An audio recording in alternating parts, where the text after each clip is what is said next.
Chapter 9, मंजिल पर मेरी नजर। नमस्कार साथियों, नए अध्याय के साथ हम आज फिर मिले हैं। तो शुरू करें। धन्यवाद। गोल याद रखो। भूल गए? रुकना मना है। ये डायरेक्ट सेलिंग वाले दिन से दिन थे और हम डिस्ट्रीब्यूटर कम लीडर। अब जब आप लीडर भी हैं तो जाहिर सी बात है, लीडरी करने के लिए साथियों का हौसला बुलंद रखना होगा। बेहतर नतीजे के लिए मैं उनका हौसला बढ़ाया करता था। सही पूछो तो मैं तो अपना सपना ही जी रहा था। मेरा सपना कि मैं बहुत से लोगों की जिंदगी बदलूं। एक बड़े सपने की छोटी सी शुरुआत हुई और मैंने अपनी टीम को ही मोटिवेट करना शुरू किया। उनसे बात करते हुए मैं खुद को एक बड़े हॉल में ऊंचे स्टेज पर देखता। तालियां सुनाई देती, ऑडियंस से भरा हुआ ऑडिटोरियम, ये सब मैं अपनी खुली आंखों से देखता था। आप हंस सकते हैं कि खुली आंखों से सपना देखता था, लेकिन लालेदी जान, ये खुली आंखों के सपने ही हकीकत बनते हैं। पढ़ो आगे। मैंने तो एनएलपी यानी न्यूरो लिंग्विस्टिक प्रोग्रामिंग में सीखी सभी टेक्निक भी वहां अनजानी आजमानी शुरू कर दी थी। मैं सिखा भी रहा था और साथ में अपने सपने को साकार करने की कोशिश में भी था। अभी ये सिलसिला चल ही रहा था कि एक कलीग और बहुत अच्छे दोस्त पार्था भौमिक से बात हुई, जो मेरी ही तरह कंपनी का सीनियर लीडर था। बातचीत के दौरान ही उसने कहा, यार ललित, तुम्हारी टीम तुम्हारी बातें सुनकर जिस जोश के साथ काम करती है वो कमाल है। तुम मेरी टीम को भी ट्रेन करो। समझ रहे हैं कि क्या हो रहा है? ऊपर वाला अपना खेल शुरू कर चुका था। मैं जो लोगों की जिंदगियां बदलने के सपने देख रहा था और अब मौका सामने भी चलकर आ रहा था। मैं अंधा क्या चाहे दो आंखें वाला मामला था। मैंने झट उसके प्रपोजल को हाँ बोला और अब मैं एक और बड़ी टीम को ट्रेन करने लगा। ये सपने की ओर बढ़ा मेरा एक और कदम था।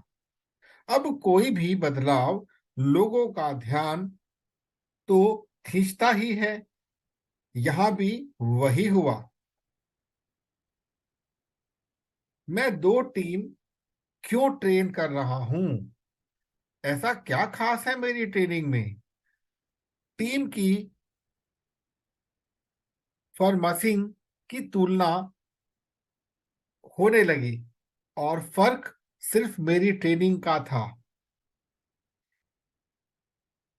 क्योंकि परफॉर्मेंस बहुत महत्वपूर्ण होता है। ये बात पता चलते ही मुझे कंपनी का नेशनल ट्रेनर बनाने का ऑफर दिया गया। आज भी उस दिन के बारे में सोचकर रोंगटे खड़े हो जाते हैं। नेशनल ट्रेनर बनना मतलब लाखों लोगों की जिंदगी पर अपना असर छोड़ना। इसी सपने को तो मैं खुली आंखों से जीता था। आज वो मेरे सामने था। मैंने कंपनी के ऑफर को हाँ बोल दिया। अब मैं पूरे हिंदुस्तान में घूमता था, लोगों के रहन सहन, उनकी संस्कृति से वाकिफ होता, लजीज खाना खाता और लोगों से मिलने मिलाने में अच्छा वक्त गुजर रहा था। यही सपना तो मेरा था। अब इस पूरे किस्से में क्या नतीजा निकला, सोचो। विजुअलाइजेशन करो। विजुअलाइज करो। विजुअलाइजेशन इज द टेक्निक कि सपने को खुली आंखों से देखो, मानो सपना अपना ही जी रहे हो।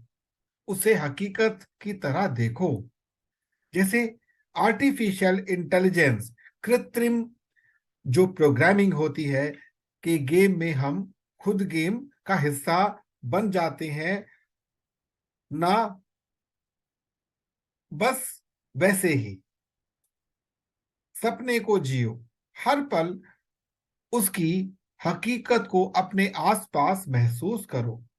मैं इस टोटके को पूरा विश्वास करता हूं। हाँ हाँ, और क्या। जब भी कोई मुझसे अपने सपने की बात करता है तो मैं उसे पावर ऑफ विजुअलाइजेशन के बारे में बताता हूँ। सपने को हकीकत में देखने की ताकत ही उसे पूरा करने का जुनून भरती है। जब आपका दिमाग दिन रात एक ही सपने को देखेगा, सोचेगा, जिएगा, तो उस तरफ पहुंचने के लिए काम भी तो करेगा ना। और आप अपने लक्ष्य तक यकीनन जल्दी पहुंचेंगे। सितंबर 2020 में जब पूरी दुनिया रुकी सी हुई थी, मुझे उस समय एक ऑनलाइन टॉक देना था। लक्ष्य साधने पर, मतलब गोल सेटिंग, आज के दौर में ही नहीं बल्कि लक्ष्य तो महाभारत काल से महत्वपूर्ण रहा है। यूं ही नहीं, गुरु द्रोण ने अर्जुन सहित सभी राजकुमारों को लक्ष्य साधने की शिक्षा दे रहे थे। तो ये कोई नया फंडा नहीं है, ये तो सफलता का आधार है। खैर, मुझे तो टॉक की तैयारी करनी थी, तो उसके लिए मैं इंटरनेट खंगाल रहा था। उसी दौरान एक रिसर्च आर्टिकल पढ़ने को मिला। ये 1989 का रोचक सा रिसर्च परिणाम था। 1979 का सोचकर आश्चर्य से मत पड़ो भाइये।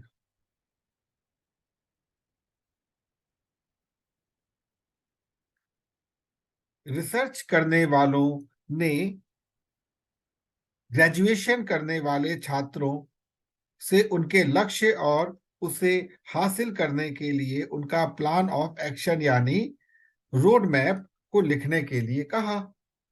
10 साल गुजरने के बाद रिसर्च करने वाले फिर उन्हीं छात्रों तक पहुंचे और पाया कि 13% छात्र जिनके पास लक्ष्य तो था लेकिन प्लान नहीं था, वो बाकी के 84% छात्रों के से दुगना कमा रहे थे।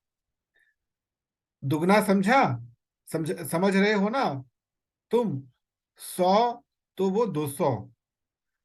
अब जब बमुश्किल उन 3% छात्रों से बात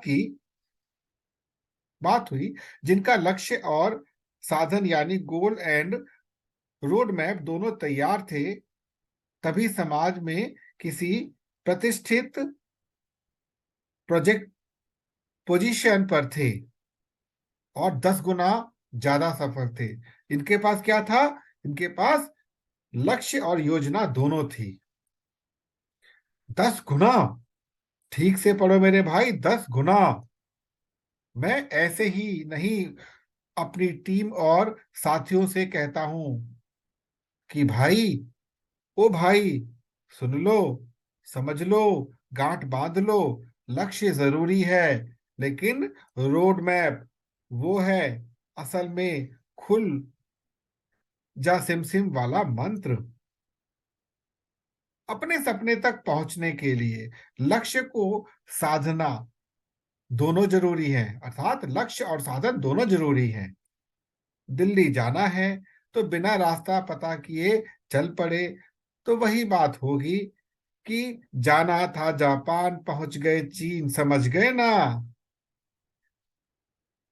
इस चैप्टर को लिखते हुए ख्याल आ रहा है कि 24 सितंबर 2021 हो चुकी है और माहौल में नए साल की खुशबुगाहट है।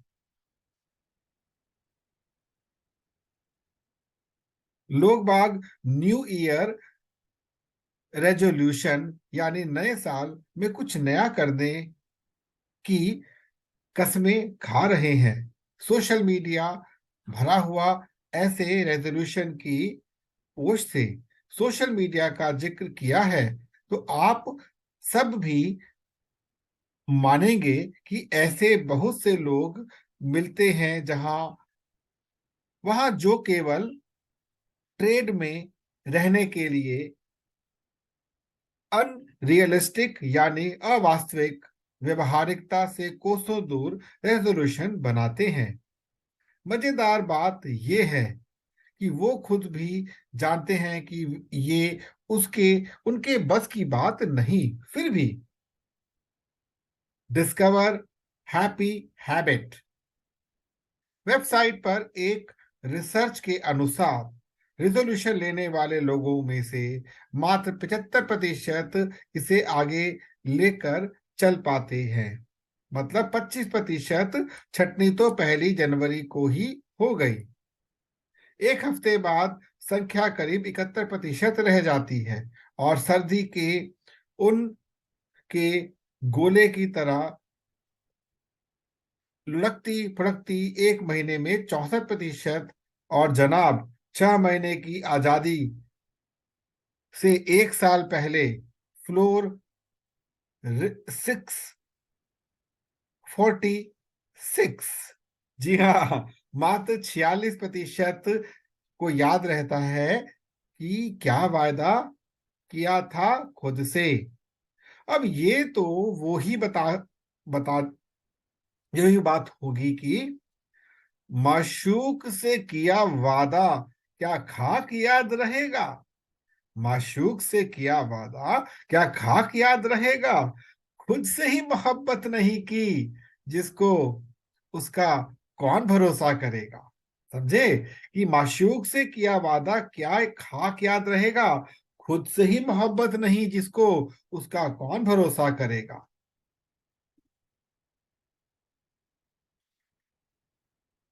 है कि नहीं। रुकिए, अभी असल सरप्राइज तो बचा ही है। रिजोल्यूशन का राग गाने वालों में से केवल 4% वो होते हैं जो इस पर अमल करते हैं। सेंसेक्स सक्सेस रेशियो देखिए, 100 में से केवल 4 अब गोल सेट ना कर पाने और इस नाकामयाबी की बहुत सी वजहें हो सकती हैं। अनरियलिस्टिक यानी अवास्तविक लक्ष्य रखना, जरूरत से ज्यादा की उम्मीद या फिर किसी बाहरी नकारात्मकता को अपने सपने तक पहुंचने देना। ये बात पहले भी कही है कि सपना पूरा तभी हो सकता है जब आपका यकीन फौलादी हो। और इसलिए ये जानना और समझना भी जरूरी है कि अपने सपने को पाने के लिए गोल यानी लक्ष्य क्यों साधने चाहिए। अब सवाल उठता है, लक्ष्य कैसे साधें कि सपने यकीनन पूरे हों। ये बहुत ही आसान है। मान लो आपको दिल्ली जाना है, यही सपना है। क्या करेंगे? सोचिए। भाई, जाना है तो टिकट कराना होगा जिसकी 1 तारीख भी होगी। बस वहीं से आपका सपना तारीख के साथ लक्ष्य में तब्दील हो जाएगा। जी हाँ, सपने को पूरा होने की राह मत देखिए।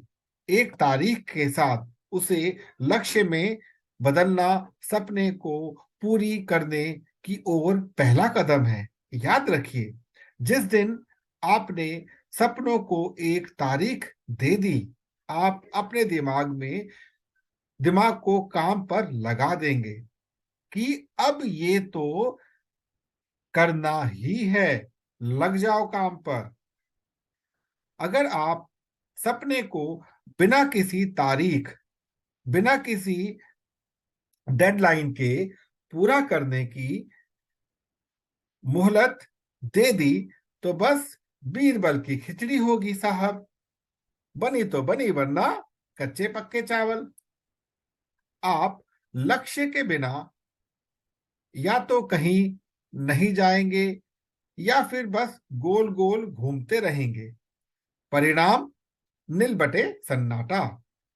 ये बिल्कुल ट्रेडमिल पर चलने जैसा है। चले 8 किलोमीटर, पहुंचे कहाँ? कहीं नहीं, क्योंकि वो तो घूमती रहेगी। आप सोचेंगे कि यार, मैं तो सारी मेहनत कर रहा हूं पर कोई परिणाम नहीं निकल रहा। अरे अक्लमंद इंसान, एक ही रास्ते पर गोल गोल घूमने से मंजिल तक कैसे पहुंचेंगे? बताओ जरा। इसलिए सपने को पाने के लिए इसे लक्ष्य में बदलना बहुत जरूरी है। अब इस बड़े लक्ष्य को छोटे छोटे लक्ष्य में बांटना होगा, जिन्हें आसानी से पाया जा सके। इसको कहते हैं स्मॉल टारगेट, टारगेट 1, टारगेट 2, मतलब छोटे छोटे टारगेट।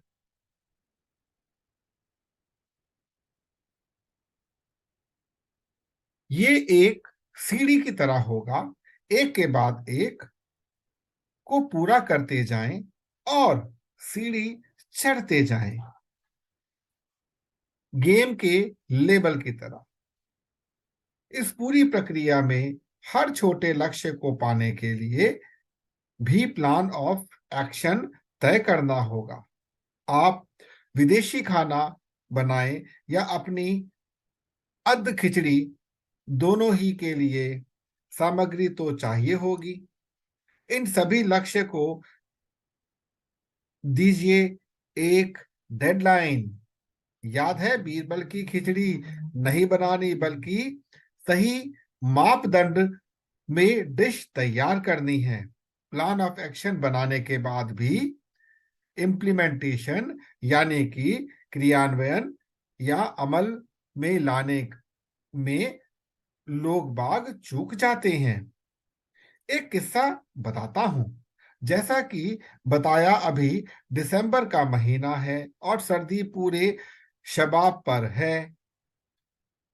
कई दिनों से सूर्य देवता के दर्शन नहीं हुए थे और उस दिन जो वो चमके तो मैं उस गर्मी में बैठने का मोह त्याग ना पाया। चल पड़ा घर के सामने वाले पार्क में। आस पड़ोस के लोग भी इस मोह का त्याग नहीं कर पाए। स्त्रियों के समूह में सीरियल के ड्रामे की चर्चा जोरों पर थी और पुरुषों ने में देश के ड्रामे की, मेरा मतलब all time favourite, Modi Rahul Sapa Baspa.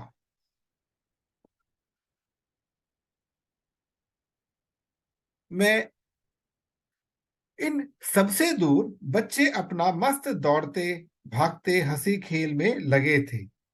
बचपन है ना, अलमस्त है। वहां एक बच्चा दिखा जो आराम से बैठा था। अब ये सभी बच्चे मेरे सामने ही खड़े हो रहे थे, तो मैंने जाकर पूछ लिया, चैंप, बैठे क्यों हो? दौड़ो भागो। अब ये बच्चा अलग ही लेवल की प्रिपरेशन में लगा था। इस बच्चे ने जवाब दिया कि कल स्कूल में रेस है और मैं अपनी ताकत बचा रहा हूं। अब ताकत को सही समय पर सही जगह खर्च करना, इसको ये बालक कुछ अलग ही दिशा में ले गया। छोटी छोटी रेस में हिस्सा लेकर अपना स्टेमिना बढ़ाने की मेरी सलाह उसे पसंद नहीं आई। मैंने उसे समझाने की कोशिश जरूर की, लेकिन उसके नन्हे से दिमाग में एक बात अटक गई थी कि उसे अपनी ताकत बचाकर रखनी है कल की रेस के लिए। उससे बात करके मुझे लगा कि आप और मैं भी कुछ ऐसा ही तो सोचते हैं। ये बच्चा अपनी ताकत रेस के लिए बचा रहा था और हम अपने सपने को साकार करने के लिए सपने को बचा बचा कर रखते हैं, सपने को आगे नहीं बढ़ाते। पंचवर्षीय 10 वर्षीय योजना की तर्ज पर देखेंगे का वादा करते हैं। सपने को पूरा करने में जितनी ताकत सपनों की उड़ान में देंगे उतनी जल्दी वो आसमान छुएंगे, वरना आपके जैसे ही सपने भी एक ककून की में तितली बनने के इंतजार में रह जाएंगे। अपने कंफर्ट जोन से निकलो दोस्त, बिना मशक्कत के मैराथन तो ना दौड़ पाओगे। तो जैसे अच्छे स्वास्थ्य के लिए रोज दौड़ना जरूरी है, उसी तरह सपने को साकार करने के लिए रोज करना काम भी उतना ही जरूरी है। अगर सपने की तरफ ले जाने वाले किसी काम का इरादा किया है तो कर डालो, तुरंत रुको नहीं। और हाँ, खुद को हो जाएगा कि बीमारी से बचाओ। ये है, ये हो जाएगा वाली बीमारी के बारे में इतना समझिए कि ये राष्ट्रीय आपदा है जिसकी खबर भी नहीं हमको। स्कूल के दिनों में एक दोस्त था, जब भी टीचर कोई काम देती तो वो इसी वायरस के सिस्टम सिम्टम दिखाता और कह देता मैडम हो जाएगा। और फिर क्या अगले 3-4 दिन स्कूल से गायब, और बहाना ये कि हाय मेरा पेट दर्द कर रहा था, हाय मैं तो तप रहा था टीचर। मैं ग्रुप स्टडी में कहना है 3 लेसन पूरे करके आऊंगा, और अगले दिन दिमाग टाइट की सफाई जैसा साफ, या कहें बिल्कुल फ्रेश नोटबुक की तरह, मामला सफा चट। अब बचपन में यहां तक कि टीन एज तक भी ये चल जाता है, लेकिन उसके बाद ये आदत आपकी जिंदगी में दीमक की तरह होगी और आपके सपने, आपके लक्ष्य सबको बर्बाद करती हुई आपको असफल बनाएगी। अगर इस हो जाएगा के चलते खुद को बहुत से काम में लगा दिया तो बेचारा, ये बेचारा काम के बोझ का मारा, इसे चाहिए होगा हमदर्द का टॉनिक सिंकारा। याद है स्टेटमेंट? और दुख इस बात का कि ऐसे कोई सिंकारा बना ही नहीं है। तो खुद को झोंकना नहीं है बल्कि काम करना है, और साथ ही साथ उसका ट्रैक भी रखना है। क्या पूरा हुआ या क्या नहीं, एक कदम एक बार में। बताओ ना अपना टाइम टेबल, देखो, समझो क्या क्या हो सकता है। खुद ही खुद को लक्ष्य दो और दिए हुए काम को पूरा करके ही दम लो। ये मैं इसलिए कह रहा हूं कि ऐसे लोग देखे हैं मैंने। काम कोई भी हो, छोटा बड़ा, जरूरी गैर जरूरी, सब एक ही हाथ करने में लग जाते हैं। यहां तक कि दूसरों के दिए काम पर भी हो जाएगा का स्टैंप लगा देते हैं। उनसे वो काम होगा या नहीं इसकी फिक्र नहीं, बल्कि उन्हें सामने वाले की कितनी फिक्र है ये दिखाने को उनका एक ही नुस्खा है। नॉट टू वरी बड़ी हो जाएगा। अब जब आप किसी से कोई वादा करते हैं तो पूरा करना जिम्मेवारी हो जाती है। अगर आप उसे करने में देरी करते हैं तो इसे लापरवाही के रूप में पहचाना जाता है। ये किसी भी ऐसे शख्स के लिए हानिकारक है जो सपना देखता है और उसे पूरा करना चाहता है।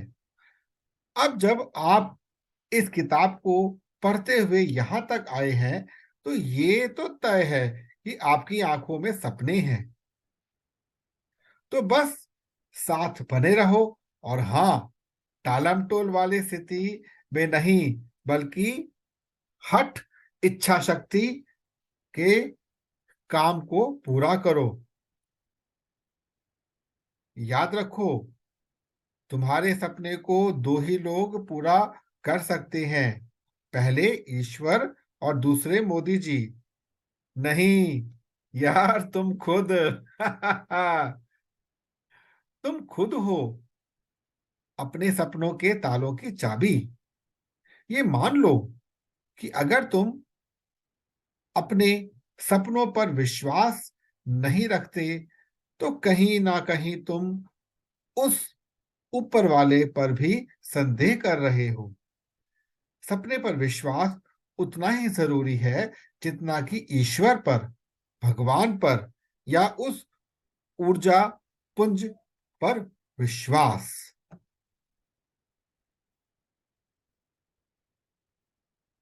वो जिसे अपने सपने पर विश्वास है वो उन्हें पूरा करने की ताकत यकीनन रखता है। दुष्यंत कुमार का एक शेर है, कैसे आकाश में सुराख नहीं हो सकता।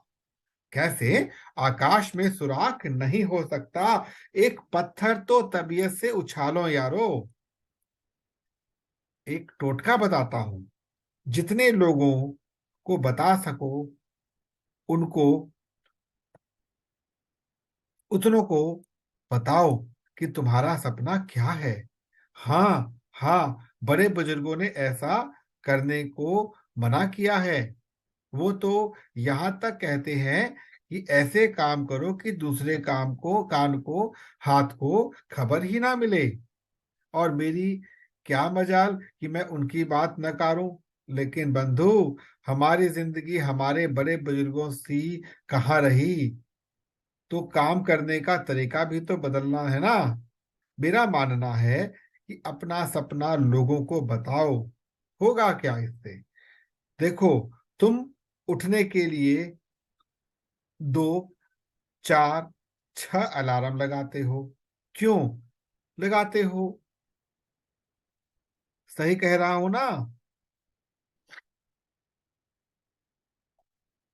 अब समय पर उठना और वो काम करना जिसके लिए अलार्म लगाया उसको पूरा करना चाहिए। जाहिर सी बात है, जरूरी है। इसी अलार्म की तरह कई लोगों को अपने सपनों को साझा करने, सपने हमारे अवचेतन मन में ऐसे बस जाएंगे कि अब मस्तिष्क केवल उस सपने को की ओर काम करना करता चला जाएगा। हालांकि इसका कोई रिसर्च डेटा नहीं है, लेकिन अपने अनुभव से कह रहा हूं कि 95% लोग आपका सपना सुनकर मजाक बनाएंगे। केवल 5% ही यकीन करेंगे इस सपने पर। तो ये 5% और 95% में से कौन सा ज्यादा प्रेरित करेगा? बोलो। 5%? नहीं दोस्त, ये जो मजाक बनाने वाले 95% लोग हैं वो। क्योंकि वो सवाल पूछेंगे, भरी महफिल में सबके सामने पूछेंगे कि हाँ भाई, क्या हुआ तुम्हारे सपने का? तुम तो बड़ी बड़ी बातें हाँक रहे थे। और ये सवाल तुम्हारे दिल में लगाएंगे ना आग। यह आग जरूरी है। ये आग आपको अंदर से ऐसा जलाएगी कि आप बस अपने सपने को साकार करने में लग जाएंगे। भला देर किस बात की, बस बढ़ चलो अपने सपनों की ओर। और क्यों, और करो अभी कि अभी ऐलान कि मैं क्या, कि क्या है सपना तुम्हारा, जानते हो? जानने दो दुनिया को, इस दुनिया को। तो मित्रों, कैसा लगा आपको यह अध्याय? भाई मुझे तो बहुत आनंद आया पढ़ते हुए। मुझे विश्वास है जब सुने होंगे आप तो आपको भी बहुत मजा आया होगा। हाँ हाँ, मुझे पता है। आप आनंद में झूम रहे हैं, अगले अध्याय की प्रतीक्षा भी कर रहे हैं। मित्रों, अगला अध्याय भी आपके सामने जल्द आ जाएगा। किंतु इस पुस्तक को भी अपना बनाइए। डिस्क्रिप्शन पे दिए गए लिंक पर क्लिक कीजिए और पुस्तक को अपना बनाइए। और ट्रेनिंग चाहते हैं तो उसका भी लिंक नीचे दे रखा है। आप ट्रेनिंग प्राप्त कर सकते हैं डॉक्टर ललित अरोड़ा के साथ लाइव। तो मित्रों, देर किस बात की, तो मिलते हैं अगले अध्याय में। नमस्कार, बहुत बहुत नमस्कार। धन्यवाद।